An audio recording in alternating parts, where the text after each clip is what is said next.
In North America, the vast majority of small central offices were served by step-by-step switching equipment. There was, however, a significant number of them which were served by another type of switch, the all-relay switch. There's not a lot of information out there as to what manufacturers and types of all-relay switches there were, but one we know of for sure is the CX-1000 made by North Electric, and there did seem to be quite a number of them. We know for sure that Pinetown, North Carolina was an all-relay switch, but the type and manufacturer on that is not for certain. It does, however, have something in common with another all-relay switch, Port Royal, Virginia, in that each of them have a strange busy signal/reorder with an impulse timing that is sort of a compromise between the standard timings. Here's the Pinetown busy/reorder tone.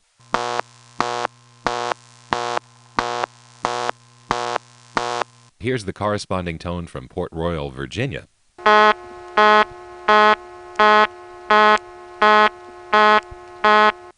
Though the timing is not exactly the same, it's pretty close, suggesting that these two are related in some way.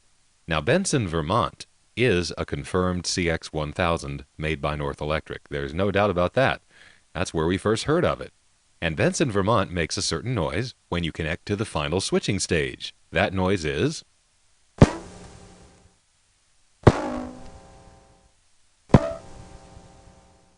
Each individual unit seems to have a different signature. Port Royal, Virginia, a confirmed all-relay switch, although the manufacturer is not known, makes a very similar noise when you call into it from Bowling Green, Virginia, and that noise is... In both Benson, Vermont and Port Royal, Virginia, you hear that kind of a sound as you dial the thousandth digit of the phone number. You also connect to the phone line and can actually hear it when you dial the 6th digit of the phone number. That's some pretty strong circumstantial evidence to suggest that they're made by the same manufacturer. The only thing we know for sure is that Pinetown and Port Royal are not steps. They have to be all relay switches of some kind, and Benson, Vermont, the one being discussed in this program, is a North Electric CX-1000. Now, in order to find that out, Bill and I, who lived in New York at the time, had to have a reason to ask. What would have triggered us to ask about this tiny little central office in a part of Vermont that neither of us had ever visited, but just happened to call into? Well, it was this. We liked to SF on various step tandems in the long-distance network. The SFing process is described in the long-distance series, if you've heard it. I first do it in program 14, and then again in program 15. Well, there was a Bell System step tandem in Rutland, Vermont, which Bill and I had both played with. And there was something very unusual about it. All you had to do was reset the trunk and then dial a 5, and this is what would happen.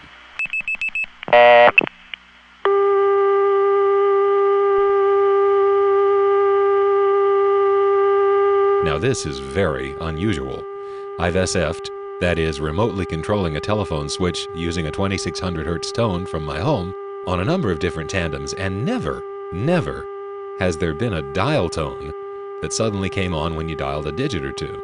I had heard of something like this in the Vancouver, British Columbia step tandem, but by the time I had joined the Phone Freak clan, that step tandem had mostly been replaced by a 4A, making it almost impossible to SF on it freely, as had been possible in, say, 1970.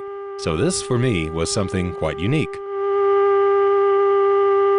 And to make it even more interesting, if on this dial tone you then dialed a 6,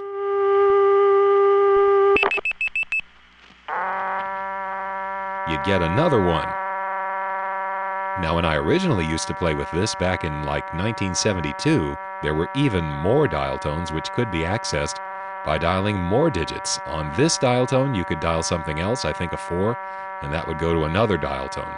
And you could actually go around and around a little bit, almost stacking, although you'd run out of good links pretty quickly. Well, it turned out that the dial tone on the 5 level of Rutland didn't have anything to do with Rutland.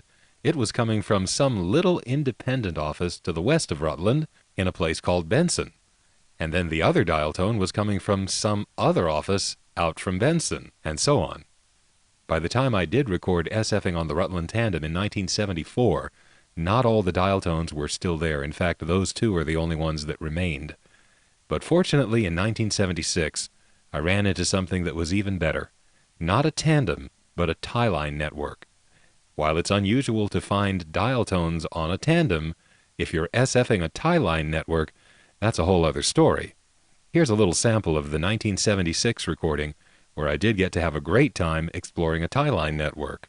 You'll hear me reset a trunk, get a dial tone, and then dial a code, which will lead to another dial tone. I'll dial a code on that, which will lead to another. And I'll dial a code, which will lead to another, and the dial tones will keep getting fainter and fainter because it's actually building a phone call, stacking so far down that by the last one you can barely even hear the tone.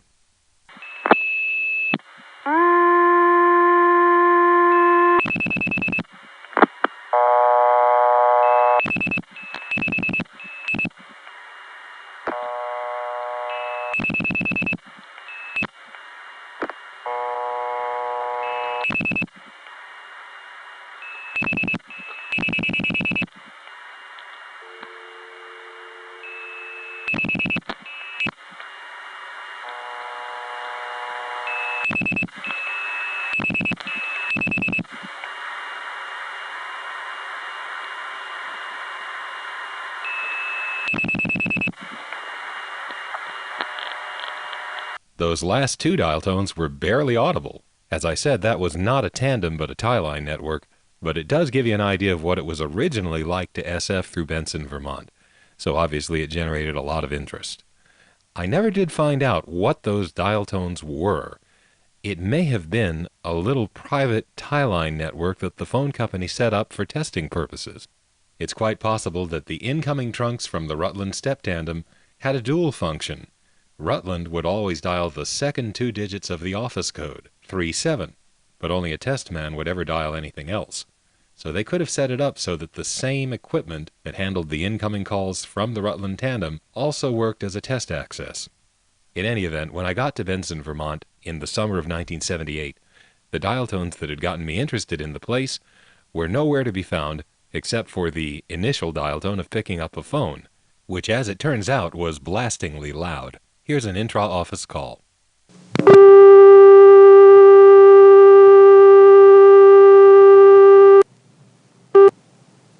The dial tone was so loud that any details after that first digit are completely lost in the tape noise. But you did hear the dial tone burst at the end of the first digit, which is a 5.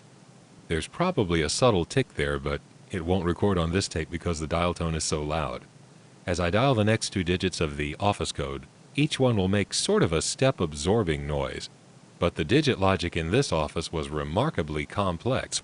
To say that it was unlike the logic of step is an understatement. Anyway, here's the 3 and the 7 of the 537 office code. The tape noise is still atrocious at this point, but now it's gotten sensitive enough that you can hear there's a hum and a slight dial tone sound on the phone line. Now here is where it really sounds like a CX-1000 as we dial the thousands digit of the phone number.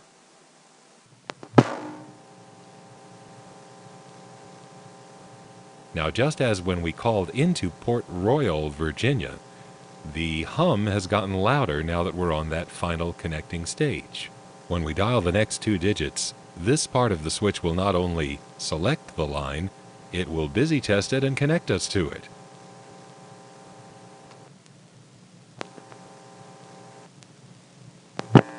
There, we're on the subscriber's phone line, and we haven't even dialed the whole phone number yet.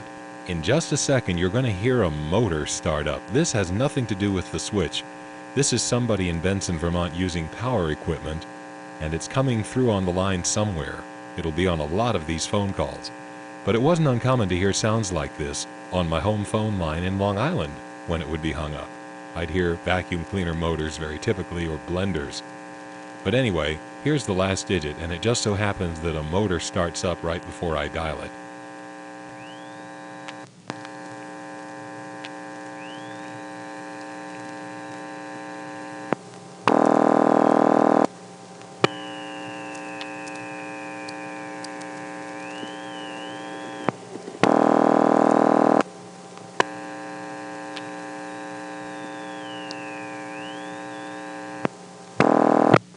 If we call that number again, except we change the last digit from 1 to 2, we can get the same line with a different ring signal.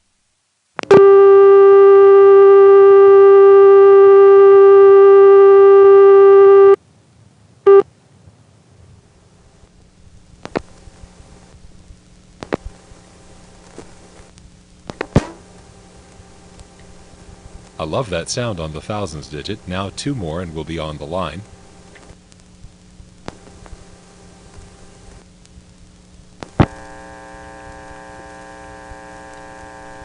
And here we are on the same phone line. You can hear other phones being picked up in the neighborhood. If you listen real carefully, you'll hear somebody getting a dial tone and dialing a digit right here.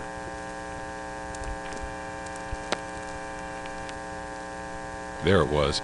And now I'll dial a 2 as the last digit.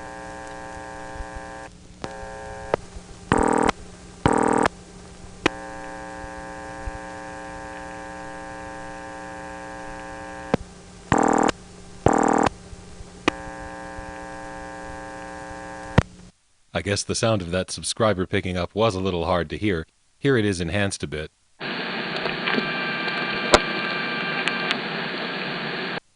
Here's the same phone line called with the last digit 3.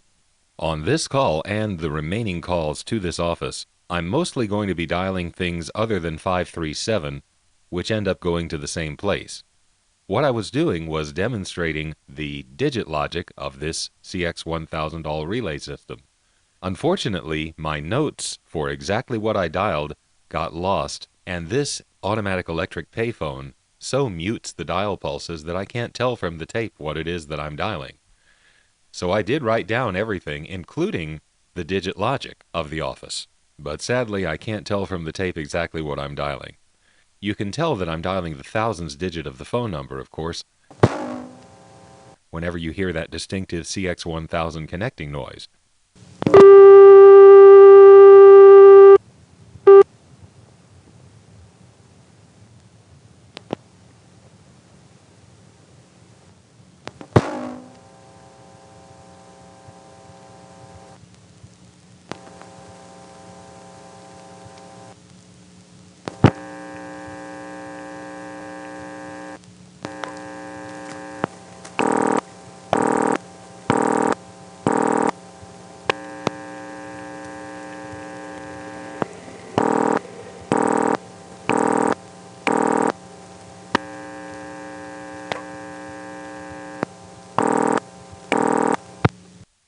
So if you dial a 1 as the last digit of the phone number, you get a single ring. If you dial a 2, you get 2 short rings. If you dial a 3, you get 4 short rings. Let's see what happens on the digit 4.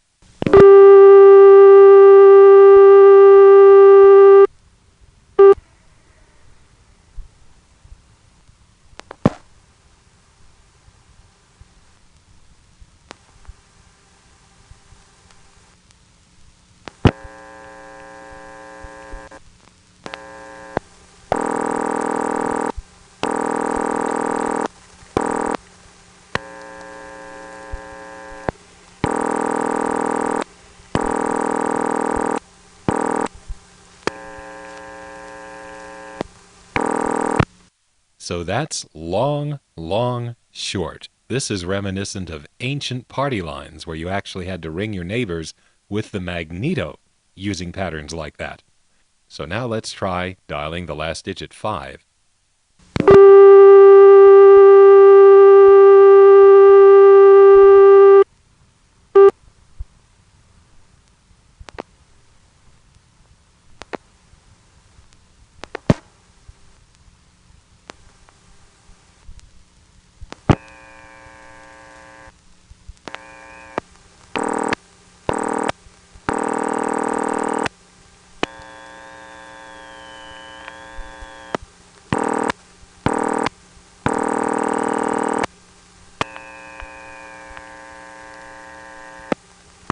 Short, short, long. Okay, now that we've heard 5 distinct ring patterns, I would expect that 6 would have the same ring code as 1, a single ring. Let's see.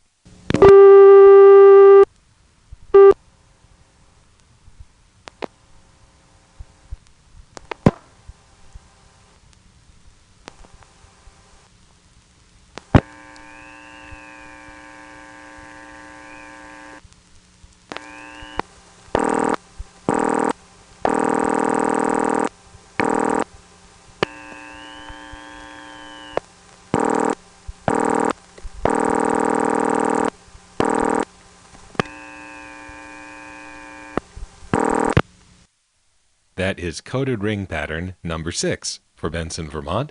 The real question is, why would any central office have more than 5? It may be a CX-1000 standard arrangement that never in practice got used. In party line service, which is what the coded ringing is for, everybody's phone is wired so that the bell either goes from ring to ground or from tip to ground. In fact, the yellow wire on the old 500 sets is precisely for that purpose.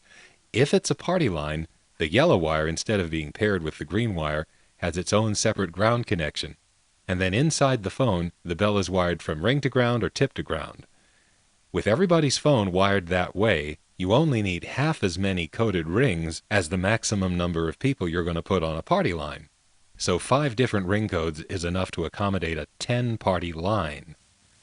In fact, Benson, Vermont seems to have 10 ring codes, and that would imply a 20-party line unless they are still using single conductor phone lines. And that might be the case. In the early days of telephony, everyone's phone line was a single wire. They used ground return. It was found in cities, however, that there was too much crosstalk. You would hear other people's conversations in the background. And so they standardized a pair of wires for a phone line. But in a rural area, you could get away with a single wire because there's not enough traffic to create that kind of crosstalk. In fact, chances are, if you're on a party line, there's not another telephone wire around anyway.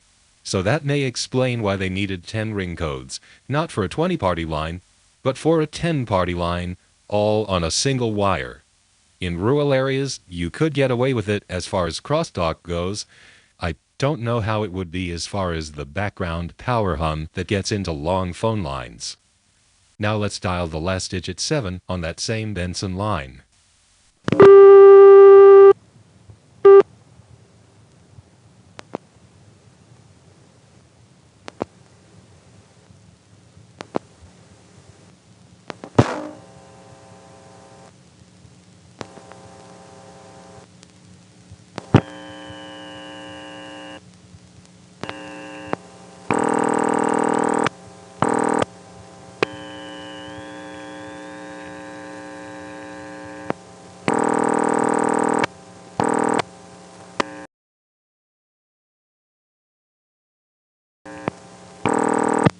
Long short.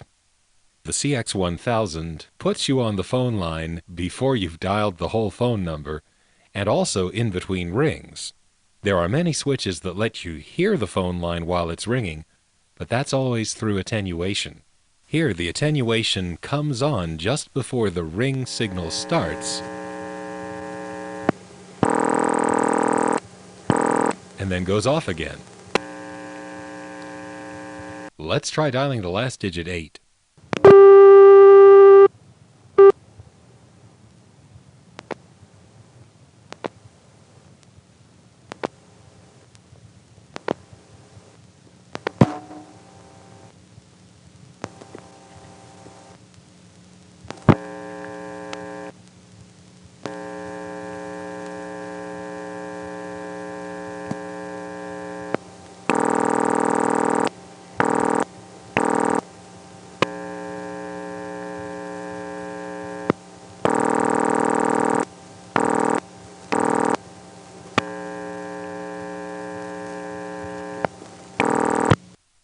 Long, short, short.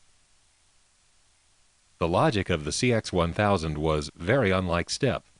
Until you hit the final switch where you dial the actual line number, there is only one switching stage, comparable to only going through one selector in a step. But that one switching thing, whatever it was called, had 4 different modes of operation. In each mode, you would have a different set of responses depending upon what digit you dialed. Now, by contrast, a step selector really only has 2 modes, 3 in the 3rd generation step selectors, and even then the only difference is whether to absorb and block or not. You can't have a single digit like 2 go to one trunk group in one mode and another trunk group in another mode. This thing can, just as in Pinetown, North Carolina, there were certain digits that would actually go to 2 different trunk groups depending upon what mode you were in. When you get a dial tone, of course, you'd be in the first mode of operation, and then certain digits would sound like they absorbed, but would put it into the next mode, and then everything would change as far as what did what. On the calls we have been making, the initial switching, whatever it's called, doesn't make any connections until the thousands group of the phone number. Then you're on the final stage, the one that corresponds roughly to the connector switch in step. In every mode, there were some digits that did things and others were intercepted by reorder. Here's one of those interceptions on a second digit dialed.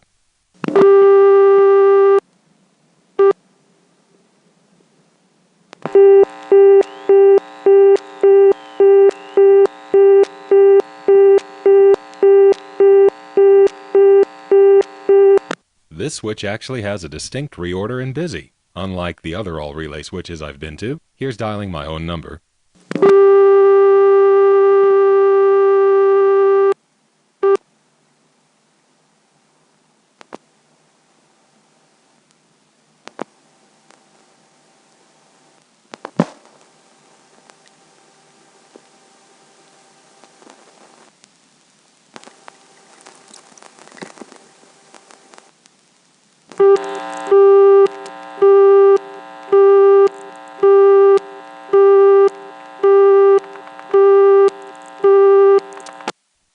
That was dialed normally, and of course I only got as far as the 6th digit of the phone number before the busy came on.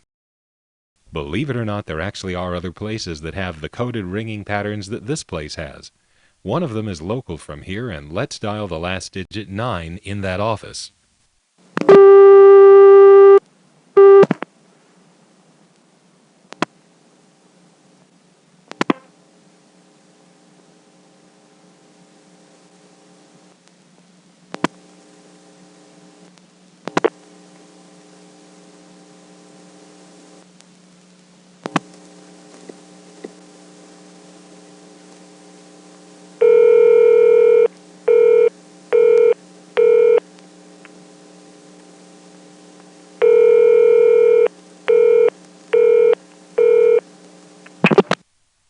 Now that's another all-relay office. That time I dialed only the last 2 digits of the office code, and the called office does seem to absorb the 3rd digit of its own office code. If you dial it more normally, it sounds like this. This time I'll dial the last digit 1. Actually, I'll flash it.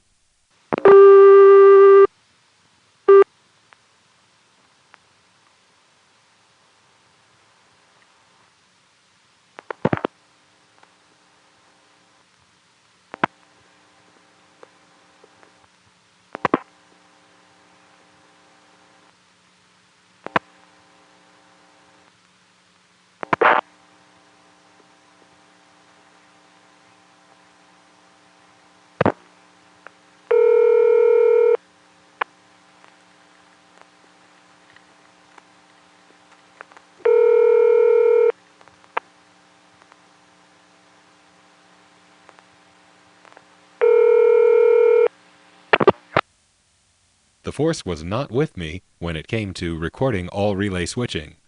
Port Royal was unrecordable, and then when I came back prepared to use a microphone, no phone.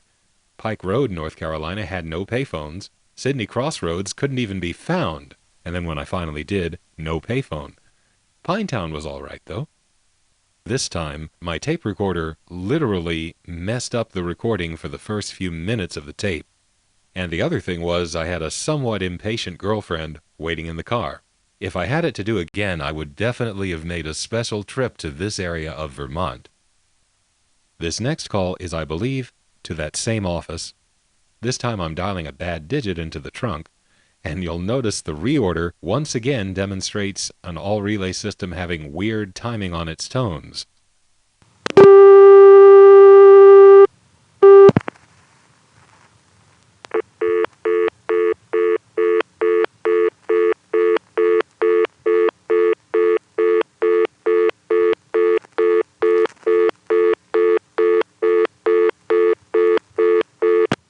There were 2 other offices in the local calling area. One of them was a Bell System CDO with the newer tones. This was the first call on the tape, so, well, sorry about this.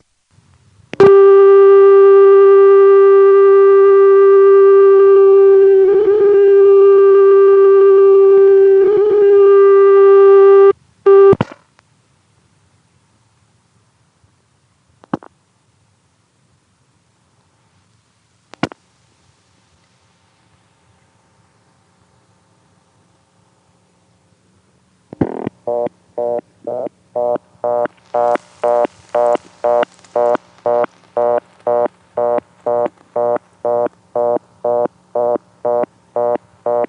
other one was another all-relay system. You can hear that same sort of connecting noise on the thousands digit here, in spite of the bad tape recorder.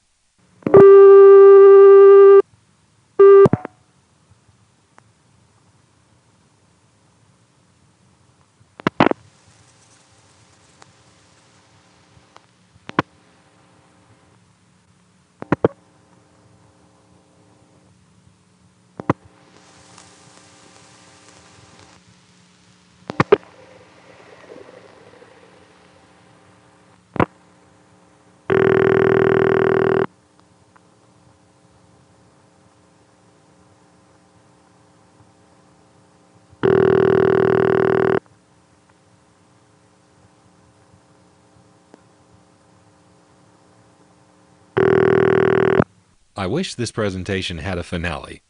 Actually, I wish those mysterious dial tones that had gotten me interested in Benson in the first place had turned up locally, but I'm sure they weren't there. I tried every possible digit, in every possible mode. And actually, by 1976, something had changed about the Rutland step tandem.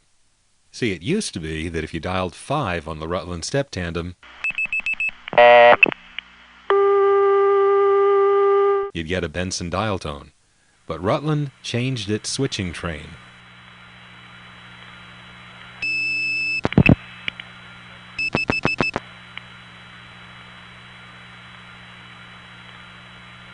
That was a 5.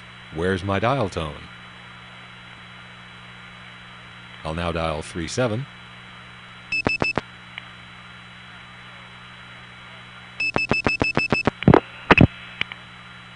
Now, after dialing the entire office code, we're in Benson. But there's no dial tone. With Rutland now only sending the last 4 digits, the CX-1000 in Benson had to handle it differently. In the process of making that change, the dial tone went away. I'll dial 1.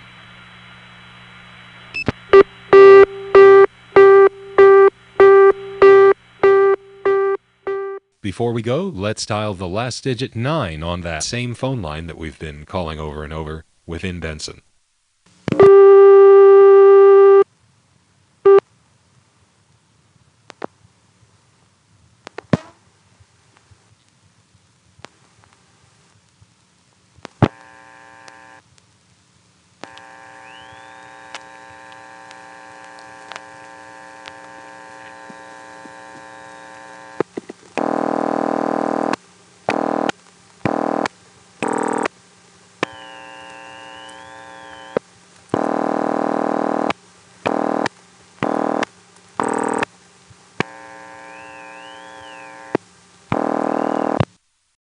As for what ring pattern I would have gotten dialing 0, I am now convinced that I neglected to dial it. Now there are calls to CX-1000s all over the long-distance tapes, but chances are we don't have a call to the last digit 0 dialed anywhere in all of those recordings. So we may never know what ring pattern this system used for 0. Short, short, short, long? Who knows? Well, this one sure was not what I expected. I was hoping to come find something like this.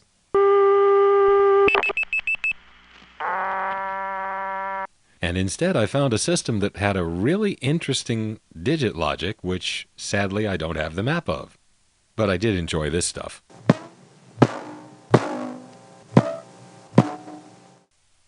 Anyway, that's it for this segment.